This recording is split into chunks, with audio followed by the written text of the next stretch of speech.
Hi, I'm Rev Myron. I'm a minister through Pathways of Light, and I've been a Course in Miracles student for 40 years. I'm going through the text starting this year, reading a paragraph or two at a time, asking Jesus to clarify for me, and then I write from that clarity. And that's what I'm sharing with you today. So let's get started. We're looking at chapter 2, section 8, the meaning of the last judgment.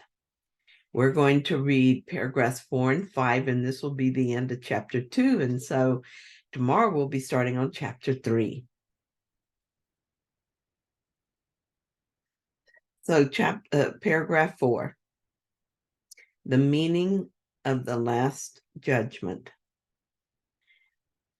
The first step toward freedom involves a sorting out of the false from the true. This is a process of separation in the constructive sense and reflects the true meaning of the apocalypse. Everyone will ultimately look upon his own creations and choose to preserve only what is good, just as God himself looked down on what he had created and knew that it was good. At this point, the mind can begin to look with love on its own creations because of their worthiness. At the same time, the mind will inevitably disown its miscreations, which, without belief, will no longer exist. Interestingly, Jesus calls a period of sorting out the false from the true the apocalypse. The definition of apocalypse is total destruction and also a revelation of the future. Though Jesus probably wasn't thinking of Webster's when he used the term, it feels like both to me. I'm totally destroying the way I used to think. What is left is revealing my future. For a long time now, I have been going through the process of sorting through my thoughts. I look at the thought in my mind, and if it is a thought I would think with God, then I am happy with it and keep it. If it's an ego thought, anything that does not reflect God, I realize I don't want to keep it, and I ask that my mind be healed.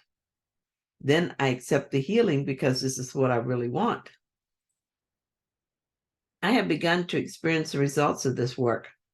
I've watched as the wrong-minded thinking, now disowned and no longer existing for me, ceased to have effects in the world of time and space. The miracle is the healing of the mind, and it is an awesome miracle when it happens. Within the world, I see the miracle reflected in the form of peace and happiness, and often in the form of a shifting illusion. Oftentimes, as the mind is healed of a belief, that belief no longer shows up in my world. Sometimes the effect remains in the world, but no longer has a negative impact on me. An example of the first occurred when I was working on pain as not being real. The Course says that pain cannot be real, and that began to make sense to me. My mind believed that pain was real and unavoidable under certain conditions. The one thing I was looking at was that the pain was from driving so much. At first, I did what I've always done. I looked for ways to relieve the pain. First, I tried getting my car seat redone. Then I went to a chiropractor. I tried yoga to relieve the pain without effect. Even pain pills didn't help and were not a good idea for someone driving. Nothing worked, and the pain just got worse, and I'm glad it did. Because I could not manipulate the effect, I began to question the source, which was my belief about pain. One day, I thought I could not continue to do my job and talked to Holy Spirit about it. I said that I didn't know what to do, but something had to give. I just could not continue to work like this. So I asked for his help. I thought he would lead me to another job or something like that. Open a door I had not known was there, maybe. He did not open a door for me, but it was not, or rather, he did open a door for me, but it was not from one story in the illusion to another story in the illusion. It was a door leading out of the illusion. I found myself reading lesson 190, which is about pain. I was drawn to the one sentence that says pain cannot be real, and I started working with that thought. It took me many weeks of looking at the belief in pain with the Holy Spirit, feeling the pain, questioning the belief that sourced the pain, and rejecting it before I began to believe that pain could not possibly be real. I began to realize that I must be making this up as a defense against God. I was using pain as a way to prove separation is real and that God does not love me or maybe doesn't exist at all. Looking at the idea that I could have pain in my legs, I finally rejected that idea.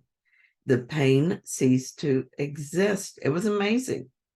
I continued doing the same job, still driving hours a day in the same car, but I had no pain. When I asked for help, I thought it would come as a new job, but Holy Spirit gave me a new mind. Sweet. It's interesting to me that I'm willing to let the idea of pain go in many situations, but not in all. This willingness is not always apparent on a conscious level. I don't say to myself that I will not believe in pain in this situation, but I will believe it in another. But at some level, I am deciding. I'm looking at a thought and deciding if it is real and if I want to keep it. I've had many opportunities to sort out this idea of pain. It seems to be a process for me that continues. I suppose that it will continue until I make a final decision. Just as I chose to use the leg pain to decide if pain is real, I continue to make decisions about pain using other circumstances. I've decided not to judge myself for my apparent indecision and to just be patient with myself as I continue the work. I will do so until my decision is no longer specific and has been generalized. Even as I write this, I'm given an opportunity to decide if pain is real. Sometimes I scare myself because I know I choose everything in my life. Will I never stop choosing pain and suffering?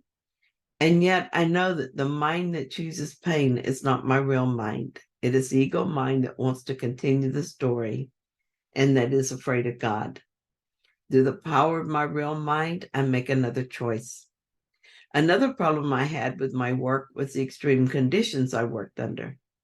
At times it was very pleasant work, but other times it was much harder. I worked outside most of the time, and the heat was very bad during the summer. As I've gotten older, I noticed that the heat affects me more strongly than it did when I was younger, and I was truly miserable. When this happened, the heat index was in excess of 100 degrees, and the humidity was 100%. Sometimes I thought I was going to suffer heat stroke, something that happened to a couple of my customers.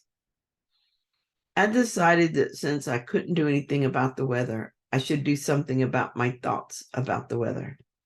It occurred to me that this situation was of my own making. As Jesus says, I but do this to myself. I asked the Holy Spirit to purify my thoughts about this, and I looked forward to seeing the solution. Immediately, I noticed a change in how I reacted to the situation. I simply didn't feel upset or miserable. The heat was still there, and I was still working in it.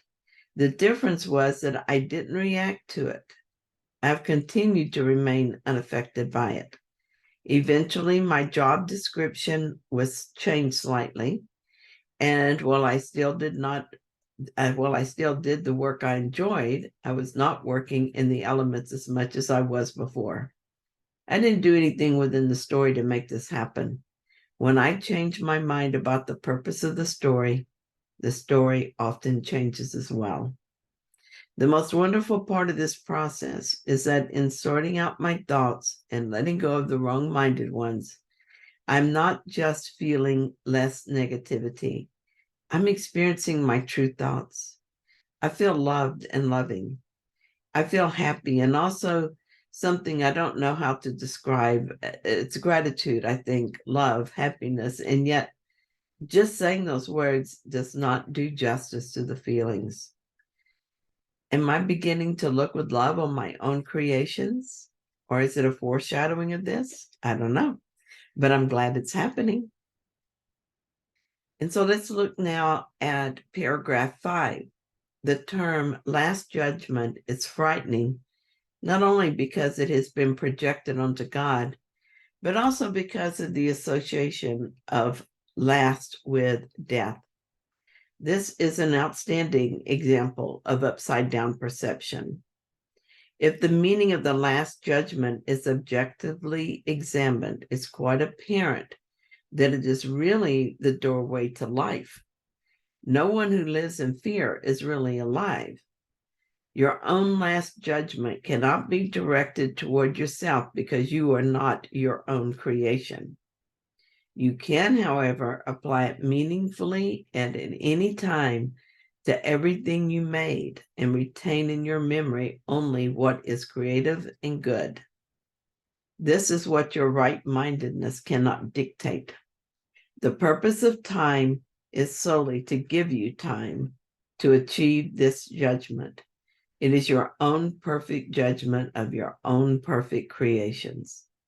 When everything you retain is lovable, there is no reason for fear to remain with you. This is your part in the atonement. I love this section of the Last Judgment. When I first began the study of the Course, I could not imagine God not judging my behavior. I considered all sorts of variations of the Last Judgment in which God judged me but was merciful.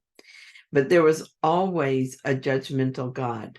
I guess this part of Christianity was hard for me to let go of. Perhaps it was because I felt so guilty that I could not imagine not being judged. And of course, I still found value in judging others. So I would not let go of the idea of judgment. If I hold on to the idea of judgment, I will judge myself and expect to be judged. As Jesus said in the New Testament, judge not, lest you be judged. He understood that if I judged others, it was inevitable that I judge myself as well. Understand now that the Last Judgment is a process of looking at all I've made and deciding what is real and worth keeping. I have all the time I need to do this. That is what time is for. As I mentioned, I had an opportunity to look at the idea of pain and suffering, which is one of the things I made up, and decide if this is something I want to keep. I also looked at fear, guilt, blame, lack and loss, and attack and defense. I look and I become willing to believe otherwise. This is my purpose. It is my part in the atonement. Thank you so much for joining me in this reading. I hope you found it helpful. And if you did, please like it. And if you haven't yet, please subscribe. And I will be back tomorrow with another reading. See you then.